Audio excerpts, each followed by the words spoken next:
Welcome back, everybody. Oh, we got a lot to cover. I just have to start with a very heartwarming story for my wife and I personally. Early 80s, we were living in Saratoga. New family moved in next door. And I noticed that the woman was, well, let's just say she was artistic, because you'd walk by the house and she'd be staring at flowers.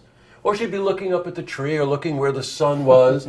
She was just checking things out that you usually don't check out. And if you go over to visit, by the way, there was no furniture in the living room, just easels everywhere, and the smell of turpentine and linseed oil and all of the great things that artists use in making paintings. Fast forward, probably 10 to 12 years later, my wife and I would get off at the train station in Saratoga, and there was this absolutely stunning big painting, probably 4 or 5 feet by 4 or 5 feet.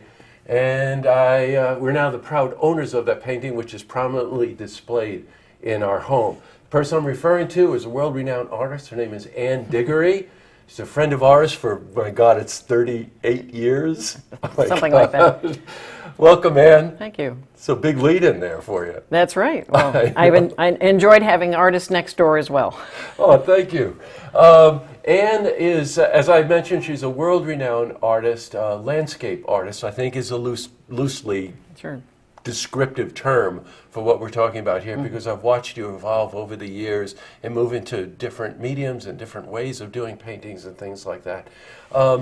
Ann, by the way, is part of the Lake George Arts Project. So July 1st to July 27th, yes, you're going to be displaying works in Bolton Landing, correct? Yes, yes. So what's going on? They have taken over an old, an abandoned storefront, yeah, where they're going to display works by 70 artists. And I have 8 in the exhibition, including about a 6-foot painting of Rogers Rock, and then some little tiny paintings I did from my canoe. So it's going to be exciting. You know, you're an impressionist in a way, but there's a lot of realism in your work and an awful lot of things.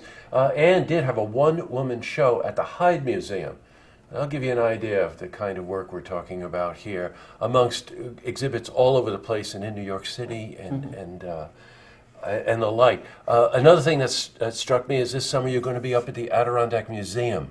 Yes. And what's going on there? Well, they have a program of artist residents, so I stay there for a week and I paint on the grounds from 11 to 3. This will be right at the end of July, and then at the end of that, on August 3rd, I'll be giving a lecture about some of my research about what's the relationship of motif to finished work, both in 19th century painters of the Adirondacks and myself. So, now, of course, so much of your work is inspired by just your surroundings, but there's also a curiosity in something that you've done a lot of work based on the paintings of John Frederick Kensett, right? Yes, yes. About 10 years ago, the Hyde asked me to give a lecture on what artists saw at the lake and then what they painted. And so I explored, and I ended up in the end correcting the Metropolitan Museum's catalog about John Frederick Kensett, so that he did pay attention to topography. So that was the beginning of a almost 10-year project doing research about his locations. In the meantime, in finding where he painted, I might as well paint myself. So I did, I followed his path around the lake, sort of looking like lost children, trying to find, because his painting, it would be a painting of Buck Mountain and they'd label it Tongue, so I had to figure out those differences. So I had great fun painting myself. I know you did. You know, Ann called me at the time because she asked me, she said, you know, you're up there on Lake George, where is this? You know, and I remember you were looking for some of those actual locations. Wonderful photograph of you, by the way, sitting in a canoe or something with an easel. Right, yes.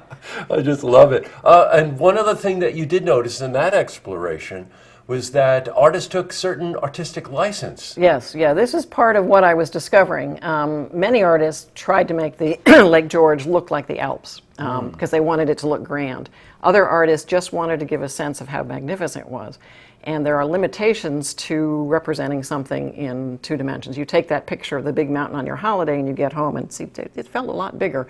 And what they would do is exaggerate the heights a little, increase the contrast. There were tricks they would do in order to make it feel right. So they look a little exaggerated, but someone like Kensett or David Johnson actually really worked to get it. There was an interest in geology at the time, so they didn't want to exaggerate too much. They wanted it recognizable. Of course, it also sold better if it was Lake George. So that was, they would relabel other lakes Lake George. That's another part of the research. Lake George in the Alps. I for Kensett, they had 3 labeled Lake George that ended up being the Hudson River. So, oh, no but kidding. I'm the one that figured this out. So it was kind of fun. Oh my God! So not only an artist, you're a scholar. Yeah, well, I've had great fun correcting catalogs.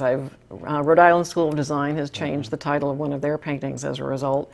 The Harvard Museum just redid their catalog, and I'm now a footnote about the location. So it's been an interesting scholarly side point. You know what? We can't do her artwork justice on camera, but having followed Anne's work for, my God, decades now, we have one painting here. It's actually not the painting itself, but there's a particular style, and you've labeling your work as hybrid work now. Yes. Explain that to me a bit, and I'd also like you just to show us with this example behind you how you do that. Part of it came as sort of an accident. I was just using my computer to figure out the next step on a painting. So I superimposed a photograph I had taken over a section of a painting, and I thought, gee, this is kind of neat.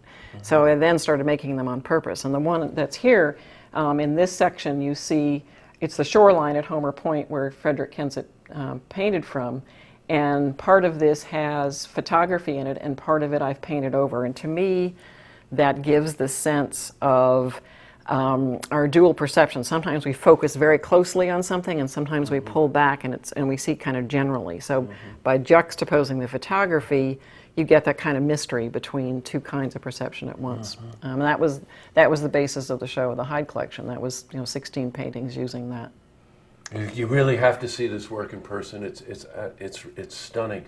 Boy, we have so much that we could talk about. We're starting to run out of time, and I want to talk about something that's coming up next week. Okay. Next Wednesday. Thursday. Next Thursday. I keep saying Wednesday. Next Thursday, July the 2nd, just north of Hewlett's Landing, there are 2 very historic homes sitting on the end of, what's the name of that point? Buff Head. Point. Buff Yeah, Head.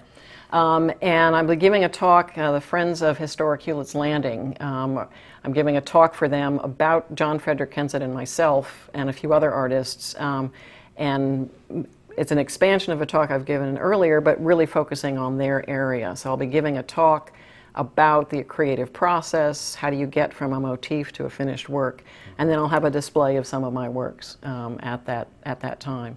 And it's at 7 o'clock with food at 6, so it's going to be quite pleasant and a gorgeous to die for view of Lake George. That's right. Anybody who knows Lake George knows that Buff Head there, outside of the fact that whoever they are, they fire a cannon off at sunset, Right. which is just Right. amazing. But the homes themselves are unbelievable examples of very 19th century construction, right? These homes are incredible. And there's room if you want to go up and spend a great Thursday evening, great party, hear Anne and see some of her work. I really encourage you to participate. And if you can't make that, July 1st to July 27th, right in downtown Bolton Landing, what was that store, Next Summer? Next summer. Right, okay, they've gone out of business or moved. So right in the heart of downtown, the Arts Project is going to have this exhibit going on for the full month. Well, Annie, thanks so much for coming in. It was really great to see you again. Say hi to Terrence and Ariel and Parker. Nice to enjoy this all together with you. Yes, thanks. To see this interview again, you can head to our website, looktvonline.com.